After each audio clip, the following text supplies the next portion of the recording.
Hello বন্ধুরা, সবাই কেমন আছেন? আমি আতিক আপনাদের কাছে আবার আগের মতো নতুন একটা ভিডিও নিয়ে আসছি। আমার নতুন নতুন ভিডিওগুলো দেখতে হলে আপনারা আমার চ্যানেলটাকে সাবস্ক্রাইব করেন, লাইক করেন এবং কমেন্ট করেন, প্লিজ প্লিজ প্লিজ।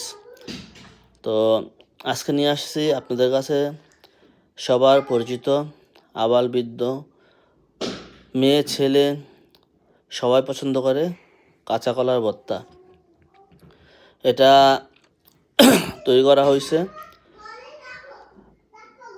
দেখতেই পাচ্ছেন, কিছু কলা নিয়ে, সাথে কিছু লবণ, তেঁতুল, একটু চিনি।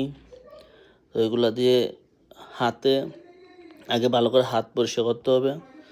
তো করার পরে এগুলো হাতে মুহূর্তে পিস করতে হবে। তারপর দেখেন আমি খাচ্ছি, কি মজা, সেই স্বাদ।